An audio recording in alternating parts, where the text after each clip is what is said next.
If you've got a bunch of unwanted inventory that you've been sitting on for days, weeks, months, years, ship it to Fanatics Marketplace and let them do all the work. Just make sure when you ship it, you use the promotional code Cajun, all capital letters, CAJUN. Hey guys, Brian with Cajun Cardboard coming at you from the great state of Louisiana. And today I've got a special guest. This is back-to-back episodes with Cardladder / crossover folks. I got Josh Johnson, formerly CEO of Cardboard Chronicles. Now that's his IG name, but he was once a famous icon on YouTube. Josh, welcome to the channel. What's up, man? Hey, Brian. Thanks for having me. Really excited to come into the Jordan Lions Den. Is that a thing? Yeah, well, it's funny because by popular demand today, we're talking about soccer cards, NFTs, and then the baseball playoffs that are coming up. So this should be about you got the perfect 45-second video, and then we can go about our day. You've got the foremost expert on all of those things. That's right. That's right. We can combine our heads and get so much damage done on that. No, Josh, for those of you that don't know, Josh is I think maybe it's against his will, but he's sort of become my guy that occasionally when I start to dip my toes into the LeBron market and I have a question about something I don't understand, I reach out to Josh because he's one of the biggest and the baddest in the hobby, period. And as far as the research goes, getting your hands dirty, trial and error we've talked about. His LeBron PC has grown, it has shrank, it has grown, it has shrank, and now he's got it to an impressive 18. Yes. 18 LeBron cards. So he's not really a big LeBron collector. He's only got 18 of them. If he was a great collector, he'd have hundreds, right, Josh? Yes. I think I did an interview with Brett like 2 weeks ago and I had 25. So I'm getting worse by the day. Damn, you sold half your collection, it sounds like. Okay, so let me just start with this one. This is a very Jordan-centric channel, right? A lot of the people that watch my stuff, they love Jordan. They collect Jordan. They know I talk a lot about Jordan because Jordan's my primary PC. What they don't know is I'm a closet LeBron collector. And I'm not really a closet LeBron collector. It's just nobody remembers the LeBrons that I post because they're not important. So yeah. I'm trying to fix that. I'm trying to work on it a little bit. Why don't we start with this question, which it supersedes the hobby for sure. Why is LeBron James such a polarizing athlete? I don't understand the polarizing nature of it, to where Jordan collectors, and myself included, I'm not threatened, but generally Jordan collectors, Kobe collectors, Kobe fans, Jordan fans, even if they're not in the hobby, they're threatened by LeBron James, and it's like straight pure vitriol and venom when LeBron's name comes up, and I don't understand it. They love him or hate him. There's no in between. Yeah. I think a lot of it is that LeBron's personality is a lot different than MJ and Kobe. MJ and Kobe are seen as like these, killer kind of personalities, and they're just strictly focused on basketball. And LeBron has always tried to toe this line of like, his social media presence, his like political takes, and sort of like his well-roundedness of being on the business side, as it were. So I think that kind of rubs people the wrong way a lot. I'm not sure if people are like threatened by his his stats encroaching on MJ, maybe a little bit, but like I think we're kind of past most of that. He's in year like 22 or whatever. He's obviously past MJ and all the like volume stats just based on just how many more games he's played, but he obviously can't get to MJ's peak because he's already past his peak. So I think it's pretty much settled. I don't know if there's some sort of like volume where it does like tip over for some people, but probably not. Like people are just going to dig in. Yeah. I think it's more of like the political personality stuff. What do you think about that? I agree with you. And here's the deal. Like, I don't know what Kobe's political affiliation is. And most of the people that like Kobe and collect him probably don't either, but LeBron's outspoken. Jordan had one political line ever and everybody in the world remembers it. Right. But we don't really know, everything about Jordan and his political affiliations. It's funny though, Josh, because I'll hear people say, well, I don't like LeBron off the court. And I'm like, the guy's had more. I mean, you may not like what he likes, but he's sounds like a good father. He sounds like a good husband. He's never been in trouble with the law. He's never really said anything that's like outrageously out of line. He's, he's obviously given tons of crap to charity. He's taken a bunch of dudes that he graduated high school with and made them all bazillionaires. He's been, I know he jumps from team to team, but he's only jumped, 3 times or whatever. But he's pretty damn loyal to his people, to his family, to the people that got him there, I kind of have a problem with that because there's a lot of other NBA players out there that are probably significantly worse human beings and citizens than LeBron James who don't get the tag of, I don't really like how he carries himself off the court, Yeah, I mean, I don't want to get into like the checkered past of MJ and Kobe, but those guys have some warts off the court. Sure. LeBron has his warts as well, obviously, but I mean, given everything that he's been in the spotlight for as long as he has, it's kind of incredible. He's never really gotten in trouble. Yeah. The stat that I like the most, and we'll kick it off with this. And we talked about the aggregate stuff. LeBron is literally off the court. He's kind of akin to Magic Johnson off the court. Like, super savvy businessman, puts people around him that make great decisions so that his wealth can transcend and grow because there's only so much time to go around. So he puts the right people around him in place to do his thing off the court. So I kind of like he's kind of like Magic Johnson to me in that way off the court. The on the court stat that I think is the most impressive to me, I'm not a ring culture dude. Okay. So I don't know if you and I have not really talked about this, but I'm not the guy that says, Jordan's better because of these rings. I mean, if I think Jordan's better, it's because I think Jordan's better because I watched him with my eyeballs. Don't tell Chris, but I use something called the eyeball test. Chris McGill would obviously be, have a real problem with that, but I use my eyesight to tell who I think is better. But the stat that sticks out to me about LeBron, right? 21 years, 14 times the guy's finished in the top 5 MVP voting.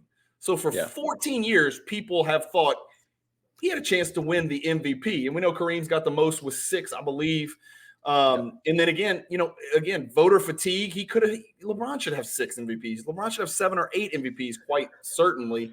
So that's kind of the stat that sticks out to me after 21 years. And of course, he made 20 All-Star teams, but MVPs mean so much more than All-Star teams to me. What do you think about that? Yeah, he's also 13-time first team All-NBA, which is obviously the top 5 guys. So that kind of goes to your point of the 13 top 5 MVPs. That kind of lines it up. His counting stats and his awards and finals trips are just kind of insane. If you just line them all up, he's just played for so long and he's been so consistent. He has the most complete career lengthwise, volume wise, and it's really not that close except for Kareem. I mean, right now you watch the Olympics, he was the best player on the team of all these young guys, and he's damn near 40 years old. Yeah. And he's in his 22nd season, and he's probably top 7 or 8 in the NBA, however you want to stack it. We've never seen, and all that you've seen the stats where it's most points averaged in their 22nd season. It's Karl Malone, 6 points, LeBron, 28. Yeah. How about this? There's 8 people that have played in the 22nd season, let alone what they averaged or how helpful they were. You know what I mean? Yeah, it's funny because I've created this theory. Well, I didn't create it, but I named it. I call it the Twilight years price suppression theory. So as a player gets into those twilight years of his career, their stats diminish, their minutes diminish, their effectiveness diminishes. The hyper scrutiny from the media, from the hobby, from everybody is on. And your guy Chris Paul's going through it right now. Chris Paul's no good. Chris Paul can't do this. Chris Paul can't do that. Well, he's still probably significantly better than average point guard. And it shouldn't take away from an illustrious, extremely impressive statistical career that Chris Paul had, but it is, and it will, and it happens to almost everybody. It's happening to LeBron and his prices, Josh, on some of the stuff. And here's what I want to read out to you. These are LeBron's stats last year at age 39 in, like we said, his 21st season. He was 26, 7, and 8 on 41% three-point shooting, which nobody on earth would ever have guessed that, right? 54% from the field, 54% for a guard, point forward, whatever you want to call him, and not bad, 75% from the line for him in 71 games at age 39, All-NBA and All-Star.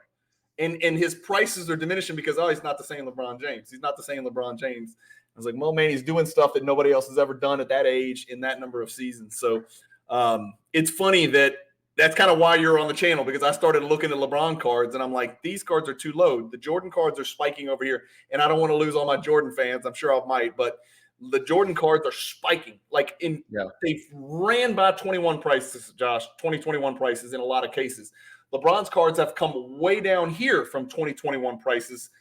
LeBron's still playing and still doing things that are unprecedented and no one's ever done. Jordan hadn't played in 20 years, but their prices are going in completely different directions, or at least they were until a couple months ago, What do you think about that? Like, compare and contrast that and try to make some sense out of why LeBron's prices have come down so much from that 2021 bubble. So in the last year, I'm pulling up the Cardladder index for LeBron and MJ side by side. In the last year, Michael Jordan cards as tracked by cards in the Michael Jordan index, we have 1,800, which is obviously a really big sample size. Sure. He is up 17%. And the same thing for LeBron. We are tracking 1,000 cards, so he has our second most tracked player. So these are the two best you can compare in Cardladder. He is down 25% in the last year, to your point. Yeah. Yeah, this is an interesting topic. I'm not sure how much of it is like how much those two guys went up during the boom, and then they've had to kind of correct. MJ and LeBron both went up a ton. LeBron went up probably way too much, and we're seeing the correction. But there is this sense of like LeBron's towards the end of his career. He's not playing as well. The Lakers aren't really doing much in the playoffs, so that he's sort of like below expectations. And MJ just people just keep driving to MJ. It's like, well, why would I want to invest in someone who's towards the end of their career and getting worse when I can just invest in MJ and not have to worry about any of this stuff? So there's a sense of that. People getting burned by rookies, like just go to MJ. Yeah. But the forward-looking people, and I think this is where you're headed, is like eventually that's going to wear off. LeBron's going to retire. We're going to look at his stuff. And I'm also following this trend of players that are currently in the NBA, which are younger guys, obviously. They vote for who they think is the best player of all time. And the MJ has always been like 90%, right? And then it's sort of slowly coming down. And that's not to say that LeBron is better than MJ. I think it's just more of like these younger guys just haven't seen it. They never even saw him play, dude. Some of these guys are 20 years old. I know. They were literally born after MJ's last Wizards season. You know, I know. So I know. They've literally never MJ, seen him. he only averaged 20 a game for the Wizards. Who's this guy we keep talking about? You know.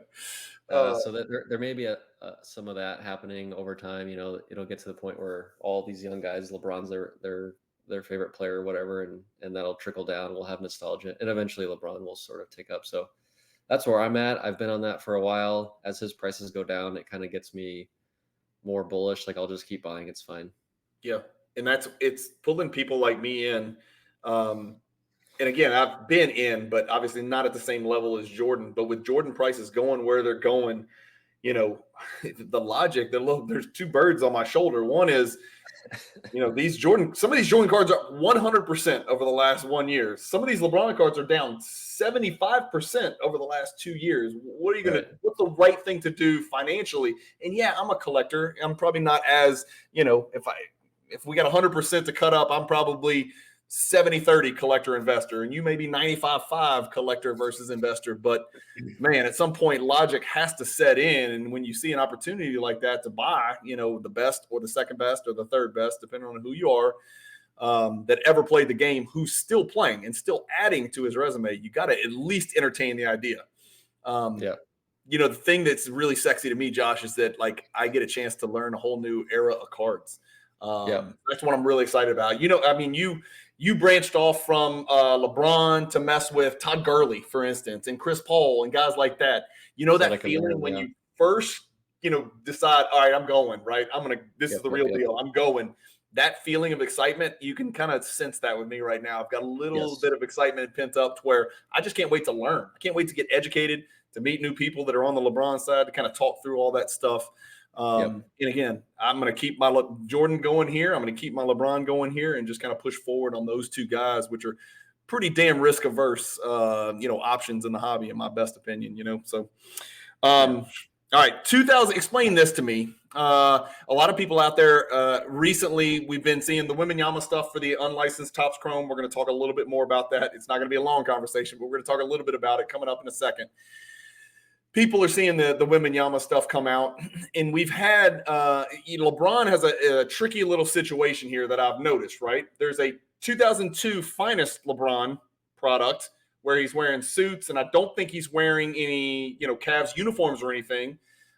There's some big cards in there. There's a gold refractor rookie in there in the white suit. There's a refractor rookie in there and things like that. Then there's the 2003 Topps Chrome, which is sort of what I would say the consensus of the hobby has recognized as his rookie card. Talk to me about why the first card is not the rookie card. And I know this is going to branch a little bit into the star thing, but we're not going to get into the star versus Fleer because I know you don't give a damn, and I'm just sick of it, to be quite honest with you. So talk to me about 2002 versus 2003 and why there's such a massive price disparity, Josh. Yeah. So the 2002 is considered a true XRC. So it's Okay. before his rookie year. The photo is after he was drafted. It was released as a 2002 product with Finest.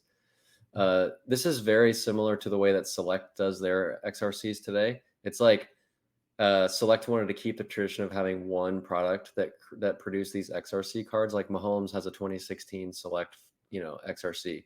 It's very similar. People would much prefer the 2017 Prism, which would be the 2003 Chrome in this example for LeBron. Yeah. It's really the same thing.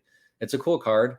It's just not as popular because it's not a true rookie card. It's not similar to the Star card because Star was actually released during MJ's rookie year. This would be like if there was a set that was like released in '83 right after he was drafted, So it's not really that similar.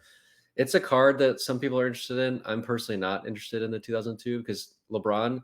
This is the big thing that you're gonna have to learn if someone transitions from MJ to LeBron. The biggest difference is that you basically are focusing on MJ's rookie year, like 5% of your brain power. There's two cards, whatever. It's really easy to figure out. There's tons of them. You got to figure out the grade. LeBron has so many rookie offerings because you got to remember this was before all the Panini stuff. This is before Topps lost the light. There's Upper Deck. There's Topps. I pulled up a Beckett article that ranked the top 60 LeBron rookie cards. So many products. Many products. Upper Deck, Topps, Skybox. He even has like a credentials rookie, like going back to like the 90s stuff. There was like this transition from 90s into Upper Deck and jersey autograph cards, but there's also still Topps Chrome. There's still Finest. There's still Bowman. He kind of has like the peak of the most different brands and companies making cards. And it really was all based around him being a rookie. When he was a rookie, he was the most hyped player at the time ever coming into the NBA. So all of these companies just went nuts producing all these different products and sets. So there's a lot of rookies that you have to sort through. And it's hard to figure out like which are the ones, if you had to pick 5 or something, which are the ones you should go after as a collector. So that's really the big difference coming over from MJ is like, it's pretty complicated. You read my mind because I'm reading down my notes, and about 3 lines down, it was how different LeBron is than MJ because MJ's rookie cards it's an afterthought. Even if you want to open your mind and say, okay, the Star is the rookie. Oh, no, it's not. The Fleer is the rookie. Well, there's your 2 options. It's, black and white. That's it. That's all there is. And so, the vast majority of the Jordan collecting that's going on in our hobby has nothing to do with his rookie cards. Right. Whereas LeBron, you could literally collect just LeBron rookie cards and run out of money really, really fast. Yeah, I've actually considered doing that because I think he just has so many good rookie cards. It's like you could do that. It's very similar to MJ collectors focusing on only 1997. I would equate it to that. If you did only 97, you could build an incredible collection of really a deep collection, a rare collection, and you could go any which direction you wanted with it. You could get not rare inserts if you don't have the money for it, or you could go down to the 101s, or you could do the out of 50s. You've got a lot of options. It's the same for LeBron rookies. Yeah. It's going to be an adjustment for sure, and that's why this video is going to be funny because I'm literally asking you the questions I need to ask you. We just happen to hit the record button, so now everybody can ask the same questions.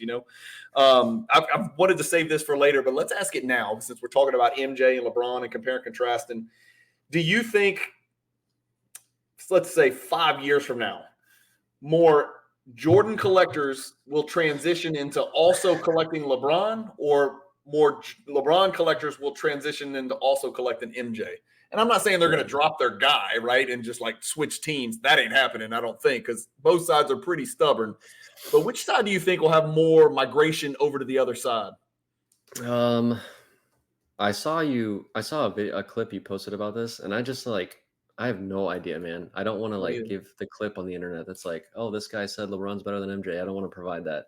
So I have I honestly think it's pretty close to a wash. I'm not sure. Because there's like the aspect of I want to go back and collect MJ because he's safer. But then the reverse argument is like, oh, I want to collect somebody who I feel is going down in price and a bit undervalued and has like this longer term potential to hit the Hall of Fame, et cetera, et cetera. So I think those two kind of cancel each other out. Yeah. And the naysayers are going to say a couple things. They're going to say, well, it's all built in. It's baked in. Yes. Right. Yes.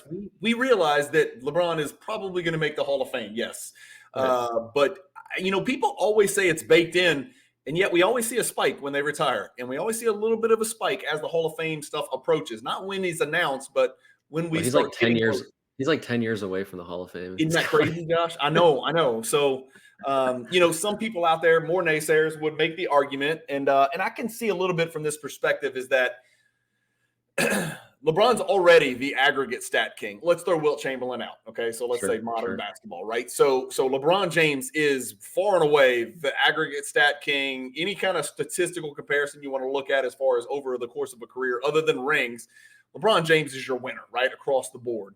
But there are people out there that would make the argument that each extra year he plays and doesn't win a ring actually moves him further away from the GOAT conversation, Josh, because now instead of taking 19 years to still not catch LeBron, well, he might play 23 years and catch Jordan. He might play 23 years and still not get the 6. You know what I mean? What do you think about that argument? Silly?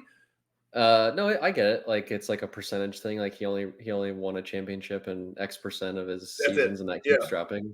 My counter to that is I just like watching the guy play basketball, and the more he plays, I just am like, just sign me up. I'll just watch him again. It's fine. Yeah. Another year. Every year I'm like, this is the year he's going to dip. And then he comes out and shoots 41%, which, kind of like stretches out the defense to come up on him more. So then he kind of like still is able to drive. It's just like, he just keeps adding to his game. And I just like watching him play. So I don't really care about him not making the finals every year. If he goes 26, 7, and 8 on 54, 41, 75 again, I am going to lose my mind. There is no way that somebody's doing that. I remember how I felt playing basketball at the gym against a bunch of 20 and 30-year-olds at age 40. The day after was not good, right? And for him to be doing it on this level is bananas. And then, oh, by the way, I think I'll take 6 weeks of my summer and go, lead the Olympic team to a gold medal. It's impressive, man. It's unparalleled. There's no question about it. Talk to me about exquisite. So my options are this, in a nutshell. I'm looking to collect LeBron on a mid to a high end level, not the level that you're at, in which we can, I should be screen sharing, and this is a perfect time to screen share. This is a feature on Cardladder, Josh, called Collection. And so these are going to be actually the 18 cards that we just referenced that you own individually. And without going through every single card and telling us what they are, tell us just a little bit about this Cardladder feature called Collection, how it works, how you set it up, and why it might appeal to people out there that aren't familiar with Cardladder or that are having trouble sort of visually tracking their collection and the value, and kind of an inventory management system is almost what it is. Yes. So Collection is really just like adding everything in your PC and digitally adding it into Cardladder so you can track the value day to day.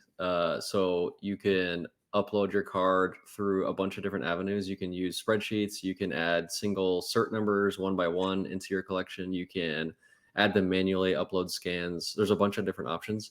And then once you get the card in, there's a bunch of options and how you want to track the value. There's a big push in some of these platforms to just like tell you the value. We're not super big fans of that because these cards better than we do in a lot of cases. So there's a bunch of different ways to generate an estimated value. You could use what you paid for it. You could use a past sale. You can use the Cardladder database tracking system. There's a lot of different methodologies to use to track it. So once you get in, it's a bit overwhelming. There's a lot of ways to do it.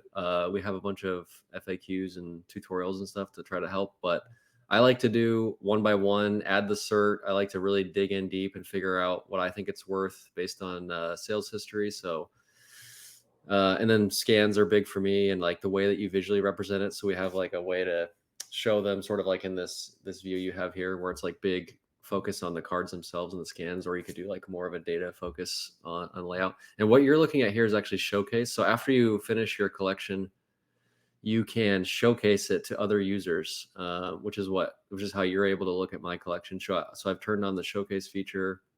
You could basically search my name, find me in here, and look at my whole PC scans and all. And we hide pricing on this side of things because of privacy concerns. And so you're able to see the cards, but not what I've valued them at. Sure. If I did my Cajun math correctly, every single card is either a gold or an exquisite. Yeah, that's probably where the questions are gonna go. Like, there are so many options for LeBron collecting, and I'm not a billionaire, so I have to pick and choose what I want to go after. And I've chosen pre-Panini gold refractors, and exquisite, and You that's feel it? kept me satisfied up until now. You feel an urge at all to dip into the Prism stuff? What if a Prism Of Gold course. 2012 came across your path and it was a reasonably priced a card? Are you going to make the necessary sacrifices to go snatch it? Yeah, I've had a bunch of opportunities to grab all of these. I even had a chance to get the 2012 gold back in like 2018, but it slipped through my fingers, and ever since then I've been like, I know I can't get them all, so it's hard for me to start. It's very tempting because there's only 10 of them. I know where like half of them are, and they're with collectors who aren't going to sell them, so it's even like a smaller pool to pull from. Yeah. It's really difficult, dude. It's like me saying to you today, if you didn't have those cards, which I know you have some of them, like go get all the PMGs and rubies from MJ. Like good luck. It's Yeah. hard. They're Yeah. not those cards are more expensive, but to Right. find them is very difficult. That's right. No, that's a great analogy. It's almost an apples to apples analogy because, those types of cards just don't appear. It's not like, okay, fine, I'm cash flush right now. I've got, X Good, amount yeah. sitting over here. I'm ready. Well, where do you go? Well, all you can do is beat the bushes and reach out to your friends in the hobby. Yeah. And you And built obviously. this stuff that I have is similar to that. Like it's not easy to get all this stuff, but I started doing it in 2017 with these. So like, as you started MJ a long time ago. You've got the leg up. You've Yeah. made the connections. You've already got a lot of these cards. You have the leverage. So Yeah. I am late to the game on LeBron, but the fact that there's red numbers next to what its cards have done over the last 2 years it's astonishing to me. It's like I know that shouldn't be the reason that I get into collecting LeBron James, so I hope it doesn't sound like I'm insensitive to super LeBron collectors out there, but like it just makes sense. And like I've been collecting LeBron in the past, but now that Jordan's run and LeBron's kind of dipped a little bit, I was like, let's diversify. Let's go have some fun. Let's go learn about gold refractors. I probably have 5 gold refractors to my name, Josh. I don't know anything about it. I don't know anything about, especially those that era. The ones that I have were probably Prism gold refractors. I don't know anything about Topps Chrome golds. I don't know anything about Bowman Chrome golds. I don't know anything about Finest golds. And so I'm excited to learn about it. So would you think like the decision, if there's other people that are out there like me, similarly situated, saying, you know what, I'm ready to get into the LeBron market. I want to look at some of the mid to high end LeBron stuff. I like autographs, I like patches, but I also like this shiny stuff that I can't take my eyes off of. Is that really the decision? I mean, you've obviously managed to do both, but is that a decision that people need to make? Is that the first decision? Are you the patch auto guy or are you the shiny guy? yeah, this is like kind of more of a question of personal taste and like era. Like exquisite really just dominated that era for obvious reasons. They're very popular. They're nice looking cards. They had a short run, so they are pretty rare. A lot of them are, it's like today we've got like flawless, immaculate, national treasures. Then it was like really just exquisite that was dominating that genre. So you have to kind of decide like, do I want to do the exquisite thing or do I want to do like everything else? Because the exquisite like just dominates so much of the attention and value and stuff, especially like his rookies. I would say you probably should decide like, do I want to do Panini or pre-Panini? Would be What's my there more first. of, Josh? What's there more of? Exquisite, patch / autograph / patch autograph LeBrons, or gold, Bowman, Topps Chrome, Finest. When you add them all up, is it about what and what? I mean, what's that comparison there? Like if somebody was like, I'm going to go after the one that I can get my hands on the close. easiest. It's Pretty close, isn't it? Yeah. Because there are like a lot of inserts from exquisite, like there's like limited logos, number pieces. So when you add them all up, there's a decent amount of them, and then the gold refractors are serial numbered a little bit higher. Like some of the Topps Chromes golds are at a 99. Yeah. Most of the Bowmans are 50. Finest mostly are 50. Some are 25. So I don't know. It's kind of a wash. The Panini stuff is like the Prism gold. There's only 10. So like there's the very, very finite number. And then the blacks at a 101. There's some people that chase those. It's tough. And there's also the super fractors, as you know, from the Topps Chrome Bowman. But there's like one guy that owns half of them. So yeah, I mean, sort of they're super fractors. It's like the Jordan 101 masterpieces, like, they exist. Our friend Nat snatches them all, and so they're like myths. They're like Sasquatch, walking through the woods. Kobe versus LeBron. Do you realize how much hate I get for Kobe when I don't put Kobe like as the GOAT, B in my top 2, C on my Rushmore? I get so much hatred And there's people out there that are, like I got into it the other day with somebody. I was like, I'm not even a LeBron collector. But the fact that you're mentioning Kobe in the same conversation with LeBron does not make any sense to me. Like, why are we doing this? Don't you have access to the internet? Don't you have YouTube? Haven't you watched basketball? I don't understand that. Does that offend you that Kobe's mentioned in the same conversation as LeBron? You're trying to get me in trouble today. I'm doing this so I can deflect these people with their pitchforks and their torches over to you so they can chase you down, hunt you down. This is the thing I get the most heated about because I do not feel like it's worth my time to argue LeBron is better than MJ because I personally don't think he is, and like the stats back up that. And it's really easy to point to. It's really easy to make the case MJ is better than LeBron. It is impossible to make the case that Kobe is better than LeBron in anything. I agree. That's His the difference. Numbers Josh are just not even close. Like people want to point to the all defensive team. Fine. That's probably the only thing. He's a better free throw shooter. Fine. He has 2 finals MVPs. LeBron has 4. He had Shaq. His PER rank numbers are like way lower than LeBron. As much as we want to say LeBron is like a volume hog, he's like number 3 or 4 all time in PER, and 2 of them are active players. So I don't know. Those will dip. Yeah, those active PERs are going to dip in the Twilight years we just mentioned. That's where it goes down. Well, it's supposed to go down. It's not really going down for LeBron, but it's supposed to. It's supposed to. Kobe has just like this aura around him, like this Black Mamba thing, and yeah, being with the Lakers his whole career, he's got a really strong fan base. He won them 2 rings after Shaq left, and people have a lot of affinity for those 2 rings. I get it. It's like if like when LeBron won that ring for Cleveland, except if that was for the biggest market in the NBA. The Lakers, right. So I get it. There's a lot of fans. Well, the other thing is Kobe's mindset is, as close as we've seen probably to Jordan. I'm not saying it's the same, but his mindset, his approach, like that's my shot. And people forget that, LeBron will pass off. LeBron's going to make the right basketball play at the end of the game. Kobe was going to take the shot, whether it was the right basketball play or not. And his clutch field goal percentage reflects that. It was horrible. He wasn't just not the most clutch shooter ever. He's one of the worst clutch alphas of all time, taking the shot at the end of the game because it was going to be his shot, whether it was the right shot or not. But people forget Jordan got 2 rings by passing the ball off. 2 times Jordan made the right basketball play because he knew what was about to happen. LeBron's done that a bazillion times over his career. He's also hit, if I'm not mistaken, I think LeBron's hit more game winners than Jordan has. Again, larger sample size, but I'm pretty sure – I think he's got the most game winners in NBA history, if I'm not mistaken. I might be wrong about that. Yeah, like there's a notion that like Kobe's a better shooter. He shot 33% from the 3-point line. Not and close. LeBron shoots 35. And career, he shoots 44. LeBron shoots 51.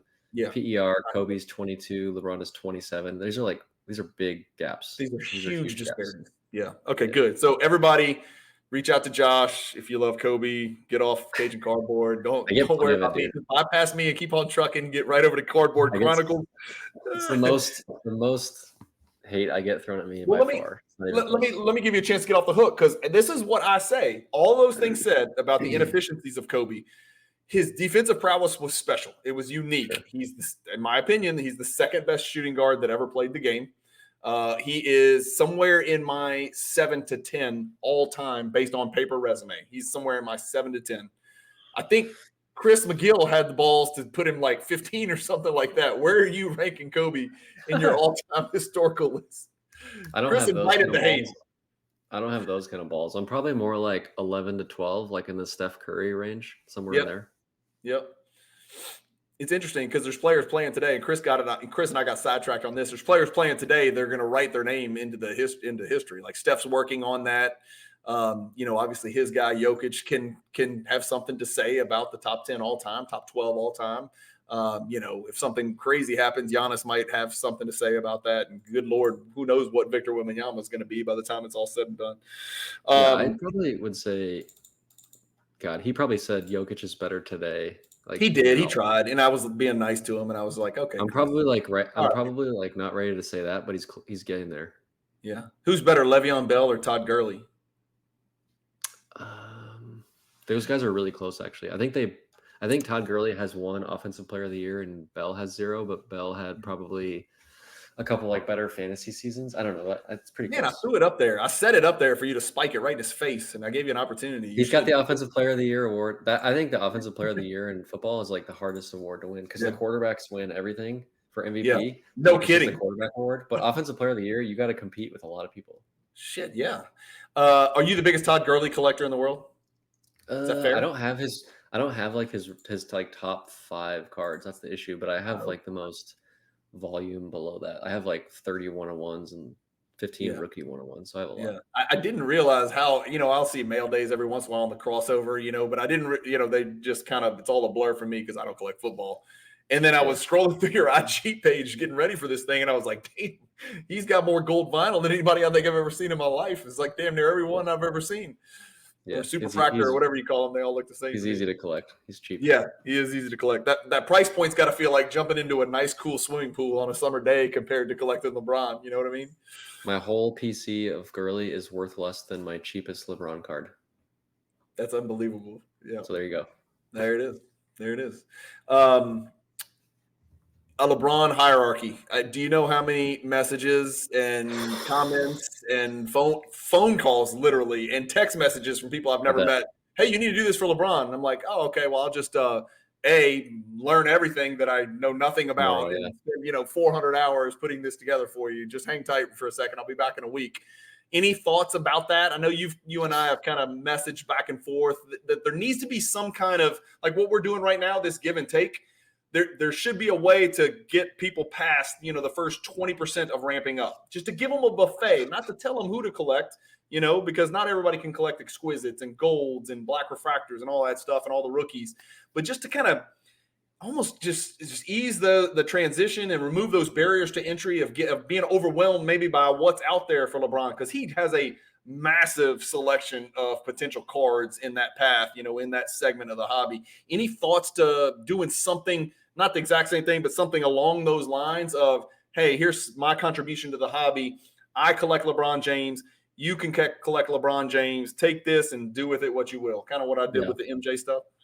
I'm sure that was LeBron the most requested follow-up to that. Kobe and LeBron, not even close.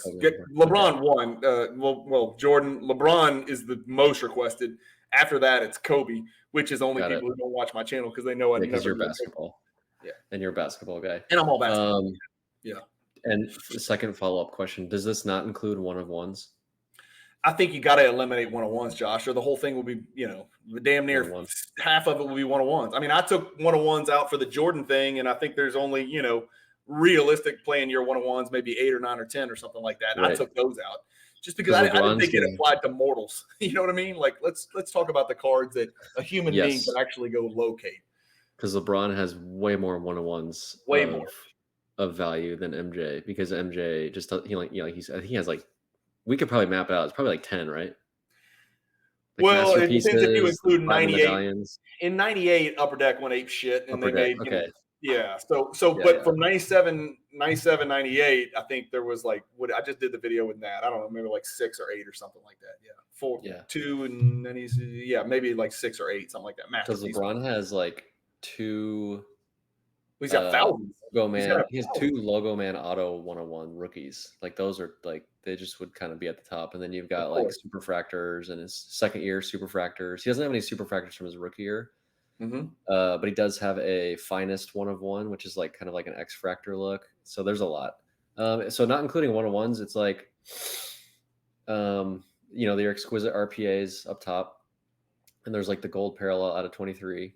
So those are like the 2 obvious ones. And then like Ultimate Collection from his rookie year out of 250. A lot of people would probably say that's like one of his true top rookie card base set cards. Then you got your Topps Chrome Refractor, Topps Chrome, and then there's X-Fractor, Black Refractor, and Gold Refractor.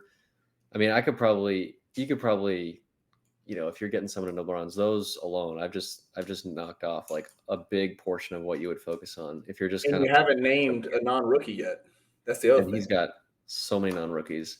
I know. Like, do you want to saying? Like, where would you put like a there's 2016 Black Prism 101. The hierarchy for Jordan would unquestionably be more difficult, I think, personally, because by now there's certainly thousands of 101s for sure, tens of thousands of golds maybe if you add up all the different products and all that. Now, obviously, none of those Chronicles and all that crap wouldn't be sneaking in there, but.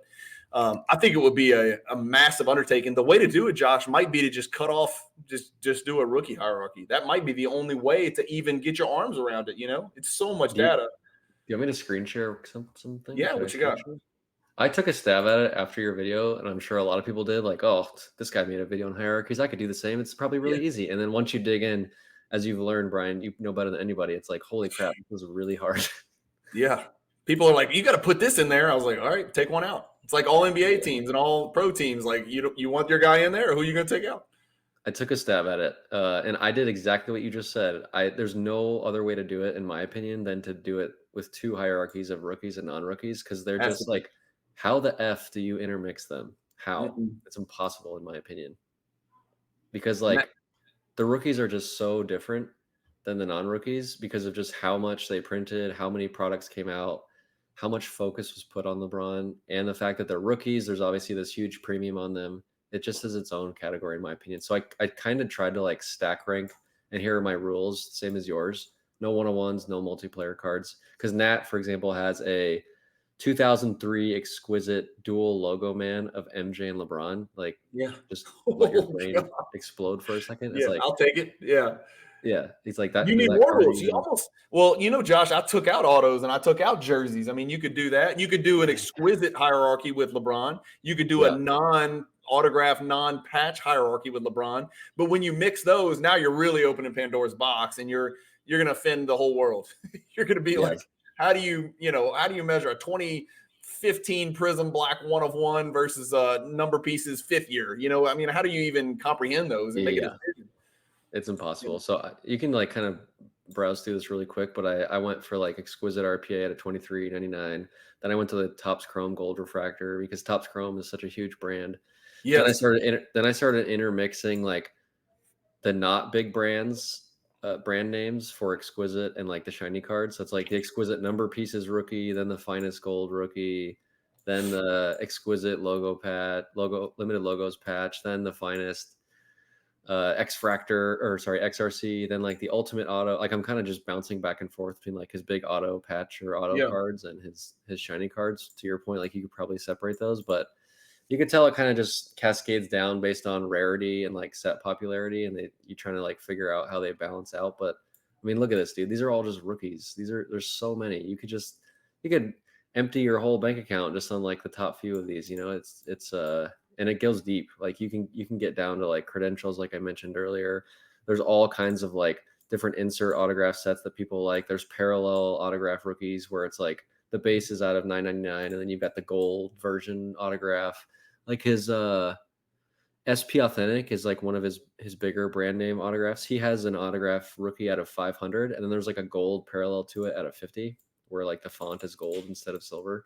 So it gets complicated. And then the non-rookies, 2004 to 2009 has a bunch of really big cards from Exquisite and Topps Chrome and Finest. And then these aren't really ordered, but then you get to like each year of Prism Gold. Then you've got like Kaboom Gold. Then you've got like Flashback. And I stopped making this like a year ago. So like there's probably stuff that's come out since then where it would reach this list. So it's a lot. Josh, where are you? Like, Very let me hard pull yours back up. Let me pull your. Okay, so you're here. What's the next LeBron James card that could come across your radar that would make you sacrifice? That would make you drop one of these 18 to make that move. Are you at the point where give me an example, like this Upper Deck Exquisite Collection 2nd year emblems of endorsement? You got a 710. If a 910 comes along, you're not moving hell and earth to kind of go upgrade from a 710 to a 910. I know you're not, because I know you too well. I've listened to you talk too much. Is there a card? The grade on the rookie. Look at the one. Click on the one on the right. Look at the grade on the Noble. No, I know. That's what I'm saying. Like these are cards. Yeah. These are cards, not slabs. Like I get it. Yeah. So what is a card that's not in your 18 that could come along that would make you make a tremendous sacrifice? Maybe it requires 2 or 3 of these cards to jump on it. There's 2. Okay. And they're both rookies. So it's basically like, if you point to that emblems of endorsement 04 example, go back to that, click on that one, the second one. I want the rookie version of this. There's an 03 version of this that's numbered to 15. That is just a pain in the ass to get. I've tried to get it, but it's incredibly expensive. It's hard to get. There's only 15 of them. So the rookie of this, and then scroll down on the left. Scroll down to, I'll show you when I see it. Keep going. Bottom left, that one. The rookie of that. So 2009, I don't know if you know this, but in 2009, Upper Deck was losing the license, and so they decided to like basically use the designs from the rookie year, the 03, and like Yeah. dress them up and make them look cooler. So the rookie looks a lot like this. They reuse the design, but the patches on this are bigger and like it's just a little bit different looking. But I would love to get the rookie of this one. Those are my top two: the 03 number pieces, LeBron rookie, and the 03 emblems of endorsements. And look, just to make sure I'm on the same, this is the big dog, right? I mean, that's the monster. To me, that's the number one ranked non-one of one, non-multiplayer LeBron card. Yes. And now at some point you had a 99 and you made a very good decision to sell at a very good time, if I recall. And then you replaced it with this 23 or no? When I first joined the hobby, the 99 and the 23 were almost seen as equals because the 99 is the base set and the true, Right. and this is the parallel. And sort of like the rarity of this one was offset by the fact that the other one was the true base set. And that's something I'm not with it. I'm not with it. I'm not either. I'm not either. I let the rarity trumpet. I let the rarity trumpet, especially in a world of parallels. Like Gold Prism and Black Prism are like the number one cards. Why would we not apply that logic backwards? That's right. So, it doesn't make any sense to me. I just keep repeating what people say, like it's the true rookie National Treasure 99. Like, give me the freaking emerald thing or the ruby, or I don't collect any of that ultra modern stuff, but you know what I'm saying? Like, I don't understand it. Like, why? Why is the 99 more valuable than the serial number 10? I would get like how National Treasures in 2018 has like the horizontal out of 49. Like, I would rather have the 99 vertical. Like, there's some rules where I can understand, but this one, there's only one parallel versus like the emerald and the first off the line and all those, like those sort of mix together a bit, but this one there's only one parallel, so I'd go with that's it. There's 122 of them, correct? There's 99 and there's 23, and you add them up, and that's it. That's your options. And so the 23s, the 23 copies are in stronger hands. Yeah, does that make sense? They're more like collector type hands, sense. And the 99s kind of move around quite a bit. Would you move on a 99 if it came available? I've owned the 99 twice, and I know. That one is like, if someone came to me and they're like, I've got all this money and I want to have a LeBron card, and which one? It's like the 99 RPAs is usually the one that's like, it's the easiest recommendation. You can't really go wrong with it. It's going to go up in value, 5% every year for the next whatever. I know it's been super volatile the last few years, but it's just such a safe, easy card and they're fairly easy to get. They come up at auction a couple times a year. Mm-hmm. So the 99 RPA is still a great card. But the 23 is like, all right, I've been in the LeBron game for a while. It's time to get the 23. It's time to be, a part of this elite club. Yeah, no doubt. What about superfractors? What about non-rookie superfractors that come along? Where do those rank in comparison to some of the ones that are in your collection? Like, I have no idea. If you told me they were 80,000, okay. If you told me they were 800,000, okay. I have no clue. Like, I'm literally asking. Probably like a few. They're probably like a few $100,000. The problem is that, do you know who Bob Amtrak is? Yeah, of course. He has like all of them. It's just like, you might as well just stop. He just quit. He has them all. It's the same as Nat having all the masterpiece. It's like me coming and be like, why don't you just get a masterpiece MJ? Okay, well, I can't. Nat Amtrak. That's what we should call them. Nat Amtrak. Do you remember? They don't sell. The 04 Topps Chrome Superfractor LeBron, which would be his first Superfractor because he didn't have one his rookie year. Right. That sold for $700,000 during the boom. So that card's probably $200, $300, $400 today or something like that. So like, that's kind of where you're looking at. That's big time. What's the best basic piece of advice you can give to would-be new LeBron James collectors who are just getting in on a relatively limited budget? Not the stuff we're showing on your collection showcase, not the exquisite stuff, not the gold stuff. What's the best piece of advice you could give to a new LeBron collector? Maybe the same advice you'd give a new Porzingis collector or a new, Mahomes collector for that matter. It's probably the same advice that I would give you directly, Brian, which is like, take your time and research the hell out of this, and when you figure out what you like, probably just buy like a couple versus like trying to spray and buy everything. Yeah. And it's like, this is the advice I'm sure you want to hear and that you need to tell yourself, which is what we talked about a little bit. Yeah. And it's true for LeBron because he just has so many options that if you just kind of buy random stuff, you're just going to look up and be like, what is all this stuff? I need to just have, and I don't know if it's just a personality thing that I prefer having less, but in my experience of collecting LeBron for 8 years now, 9 years, whatever it is, I've learned that I prefer to have fewer of the better ones. It makes me happier. And I feel like those perform better long-term. and they're the ones that people want to buy for me whenever it comes up, and nobody wants the other stuff. So I don't know. I guess I would say just like take your time. That's probably true for every player, like you said. It is. It is. Yeah, and I did, that's the furthest thing from what I did when I first came back in 2016 is I just scattershot. I bought the hell out of Because everything. he's got like Prism Silvers, and it's like Yeah, you get in, he's got out, so many in. cards. I mean, I've probably sold 50,000 cards literally just because I wasn't sure who I was as a collector, and I'm still evolving. Obviously, if we're having this conversation, I'm considering pushing a little bit into LeBron, and I'm always chasing different rabbit holes as we've talked about before. So, but I think that's part of the fun of the hobby is adapting, and your like collection will evolve. Like I'm selling a bunch of humongous. Well, by the time people see this, it will have already happened, but I'm selling some big Jordan stuff in a Fanatics Weekly auction 138, which will have already passed by the time people see this. But it's not because I don't collect Jordan. I'm actually going to push money back into different Jordans. So I'm just moving Jordan money to Jordan money, and so it's just Are the they way in I your like roll. bottom half? Like you're sort of taking just a bottom. Yeah, it's not even that. I mean, some of them are big cards, but I'm looking for not necessarily the most valuable cards. I'm looking for the cards that I think hold the best value based on their rarity.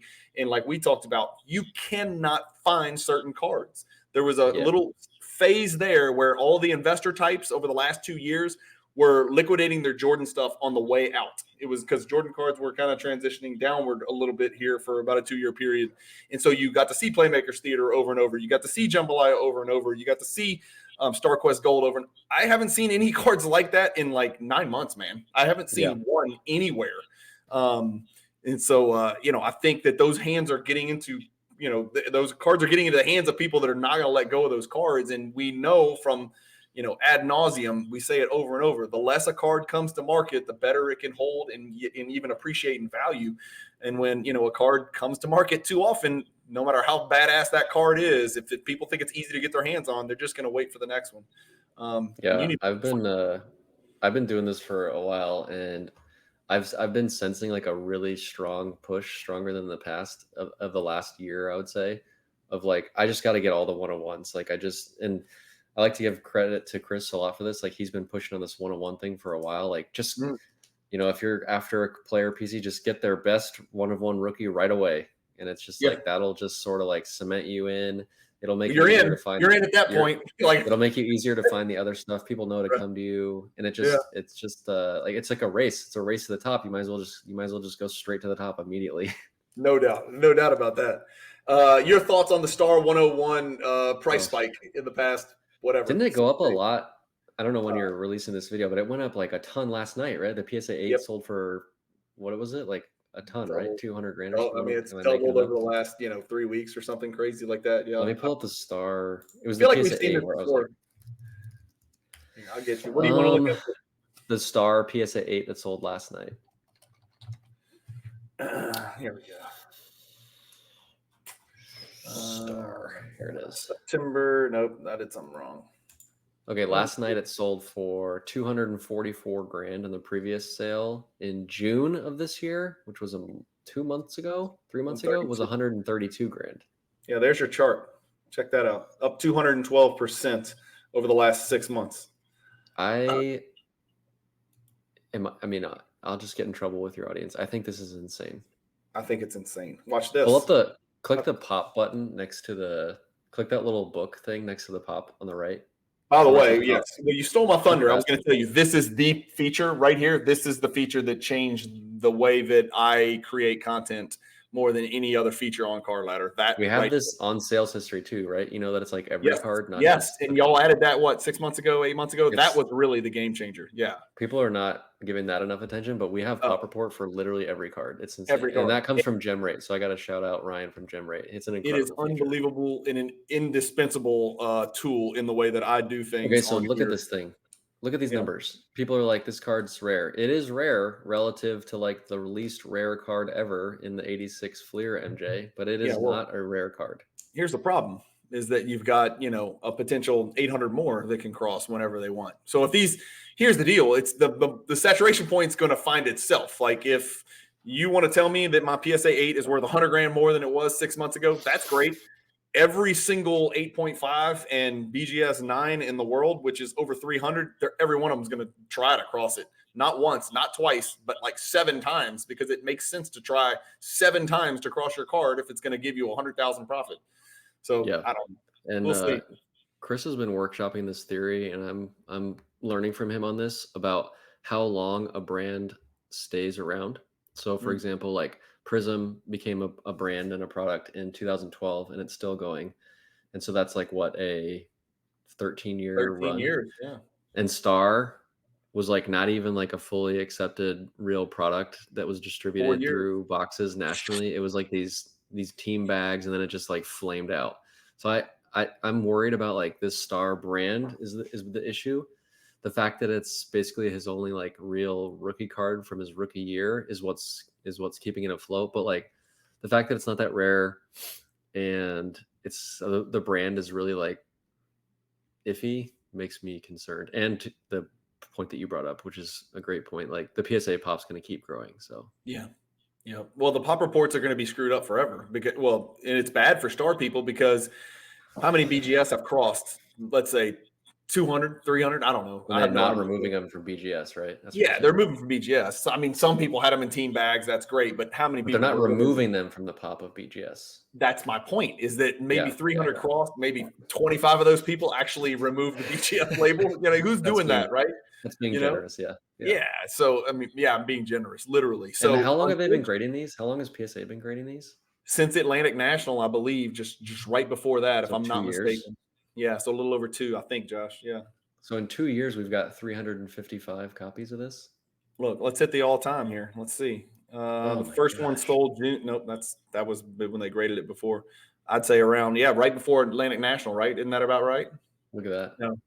Actually, then it went down because people got really excited about it, so it popped up super high, and then it like normalized, and now it's popping up even higher. Wow. Yeah, and this is the crazy one, because from 444 to 925 is crazy.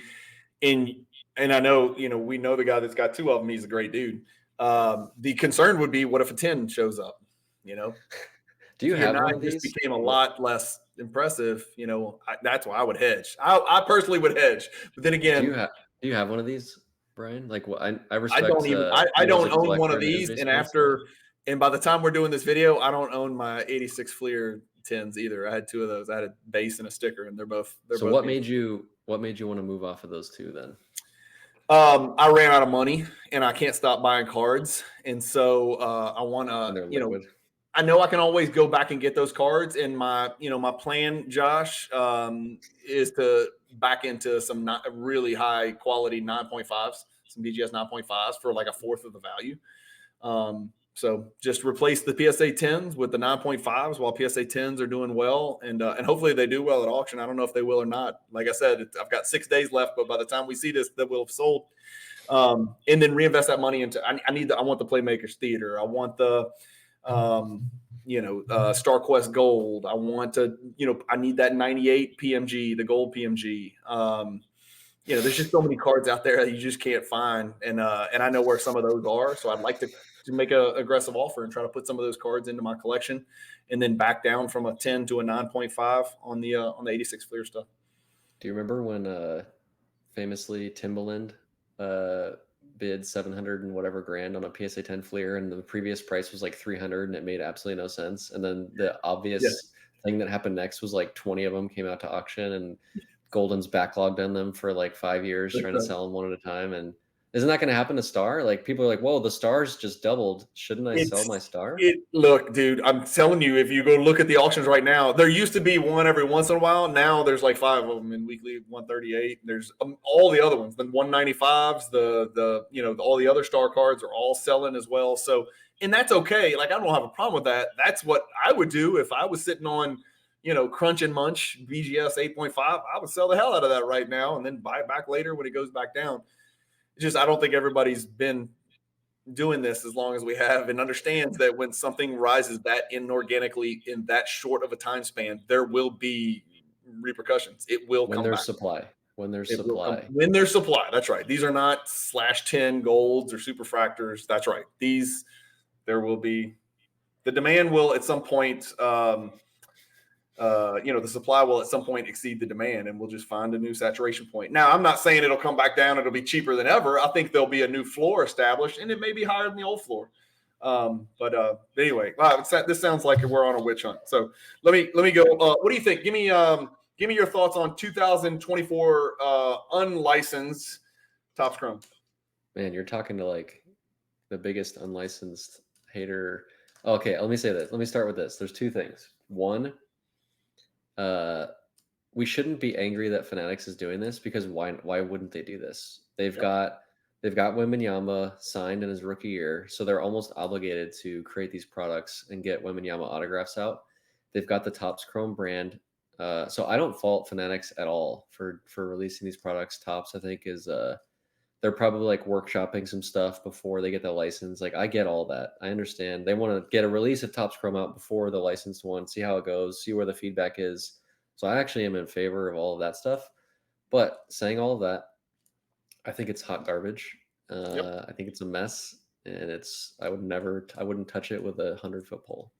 I would not touch it with a 400-foot pole. The only thing I'll say is exactly what you said, and I'll put it very succinctly, is I don't blame Fanatics either. Their job is to make money and make a profit. I get it. That's what they're going to do. As long as everybody's snatching it up and they're going to sell it, they're going to make it.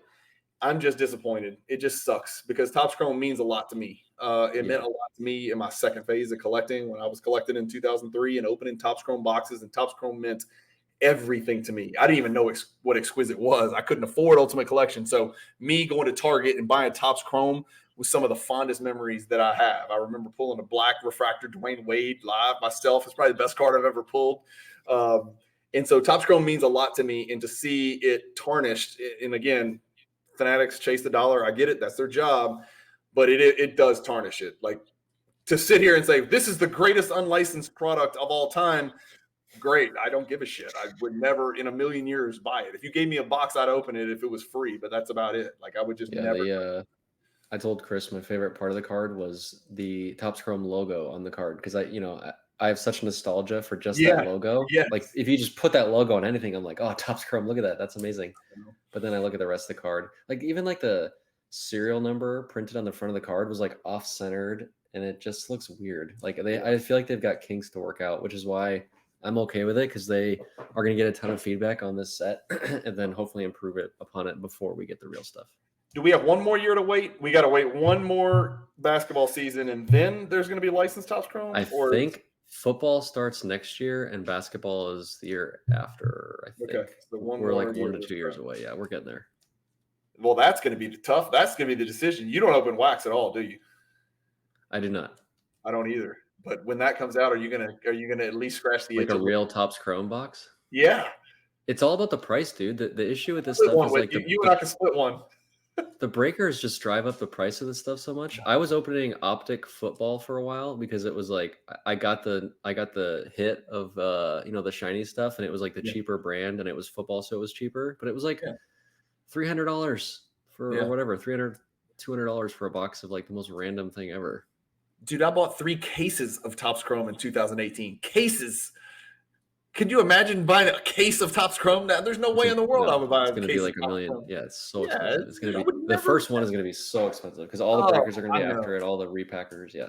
I know. I'm gonna have to make friends who can give me a deal or something. I don't know, but I'll almost have to buy at least a box, no matter what, just for old time's sake, to open it. So the licensed, unlicensed is just like the biggest part of it, or you didn't like the look of the set? I don't care. If it looked terrible, I would have bought it if it was licensed, just to say I did it. And I don't know if I wouldn't necessarily go out and buy a bunch of singles, because I can't think of anybody right now that I can collect, because they just print too many cards. I think we have to hold the line on this licensed unlicensed thing. We have to. We have to be angry about it. We got to like slam tables of like, you cannot buy unlicensed, because if you do, they're going to keep making it. We have to speak with our dollars and not buy this stuff. You have to. It is not.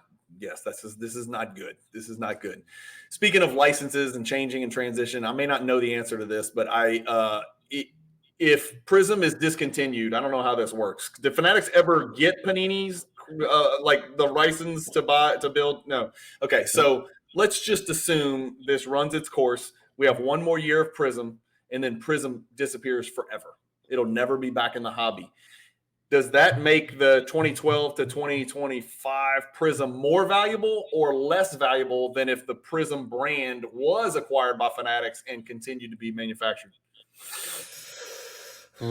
I think that's a wash as well. I think it's more valuable because the rarity solidifies itself. We get a stopping point of only X amount of Prism Golds and Prism Blacks, but we lose sort of the momentum and popularity of the brand, and it sort of gets pushed to the back. It's probably going to be similar to what happened when Topps lost the license for NBA. Like the focus moved to Prism and like the younger rookies and a lot of the hype and excitement about getting the new product, but then like the fact that you could only get so many Topps Chrome Golds of LeBron was locked in place. So it's probably a wash. What do you think? That's a great comparison. Is Prism now to Topps Chrome then? It's Prism, even more. It's double the years, right? Topps Chrome was only, well, I guess 96 through 2009. Yeah, I guess it's pretty similar. It's almost exactly the same. Yeah. Yeah, it's pretty so similar. Prism did to Topps Chrome what Topps Chrome's about to do to Prism. They're going to trade. Maybe Prism will come back. Yeah, maybe. I think that Prism is embedded. And it went for 14 years or whatever we said, and I think it's embedded. I don't think anybody's ever going to forget about Prism, especially the spike and the pandemic and all the stuff that goes with it, the growth of the parallels. And I just wish Panini hadn't printed their ass to the moon, because they lost people like me. They completely lost me because I'm not Albert Einstein, but I'm pretty good with numbers, and I can add up serial numbers. And when serial numbers stop meaning anything, then I'm out. I'm gonna go back. Do you want a hot take on Panini? Yeah, give me one. Panini was at the helm when the card market saw its biggest boom exponentially by far in the history of cards. So can we really say Panini did a bad job if they were driving the bus when we saw this massive spike? That's right. The serial, the overprinting of the parallels, I get it, but we can fix that problem ourselves. You just gold prisms, blacks, and everything else is garbage.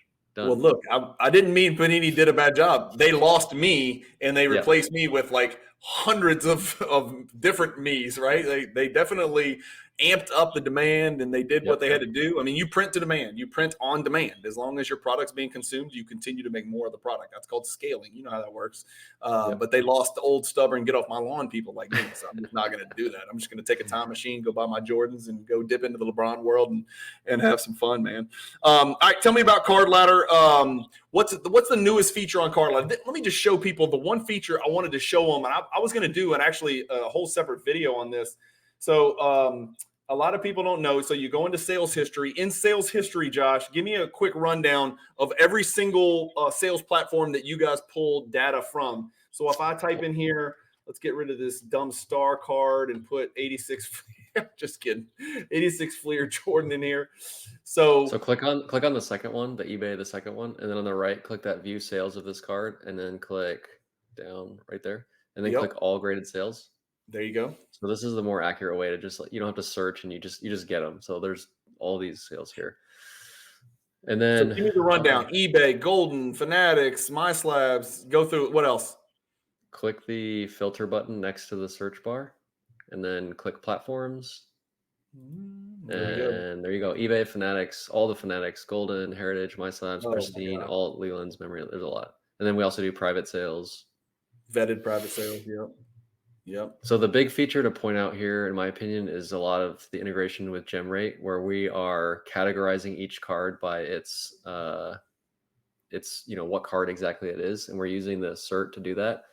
So anytime a graded card sells, we take the cert, we figure out what card it is, we link it to all the other copies of that card, so you're able to bunch them together without having to like get fancy with your search, your text searching of the titles.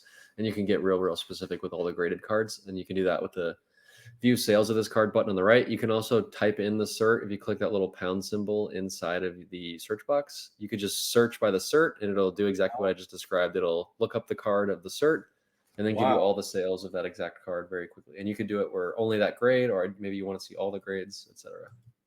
Wow. Okay. So this is stuff that I never use. Okay. That's interesting. That one is it's gaining in popularity.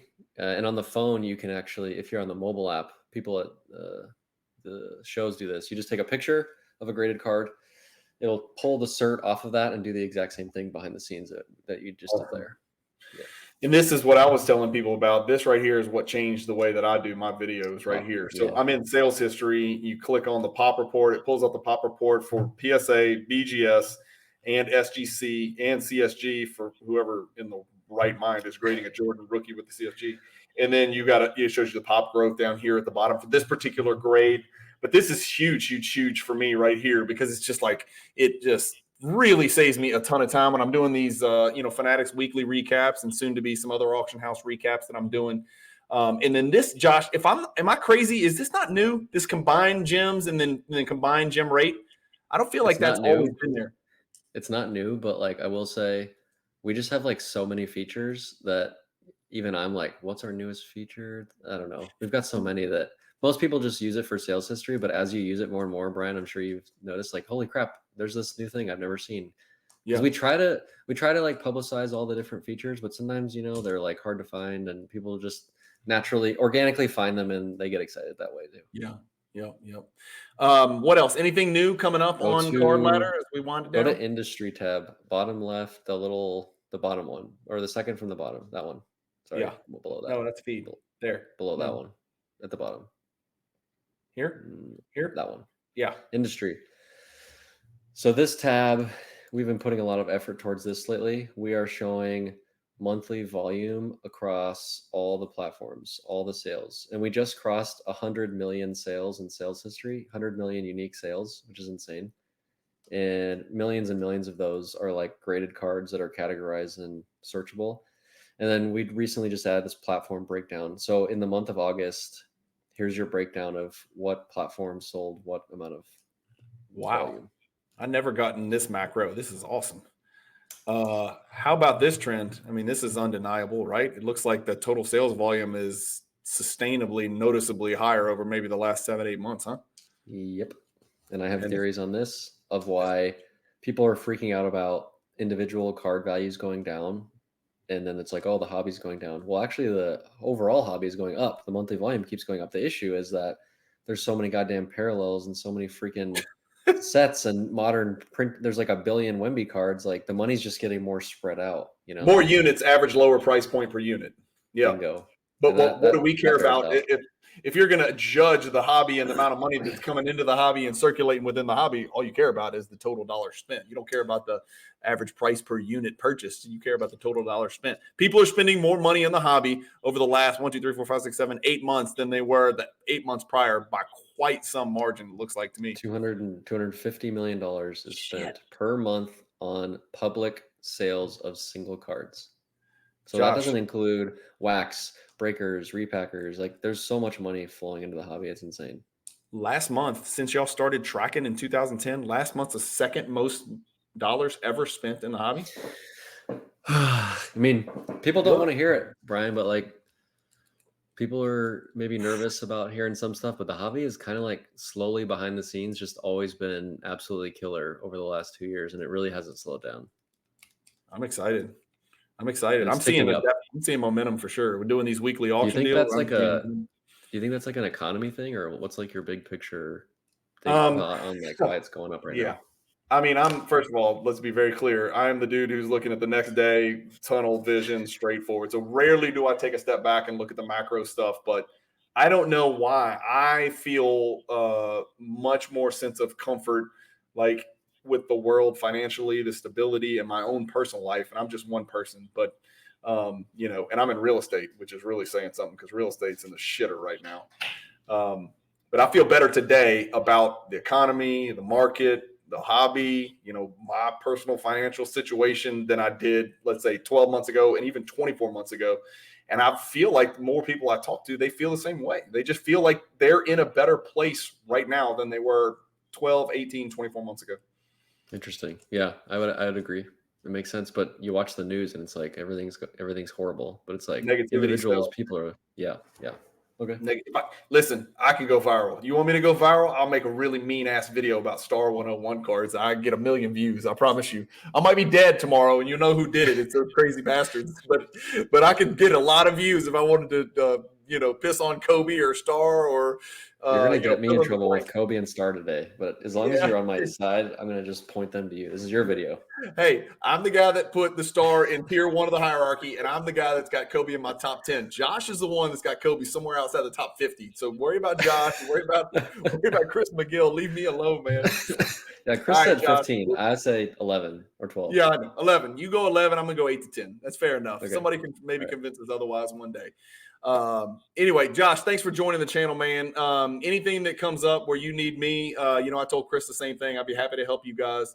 But I hope I can bend your ear a little bit over the next few months until I get a little firm foundation under my feet as I dip my feet into the LeBron world. And I did my first relatively big LeBron purchase was from you. So we got a private sale done, which led us to this interview, and I'll share that card on a future mail day, and I'll make sure to give you a shout out. Josh price gouged me on this card.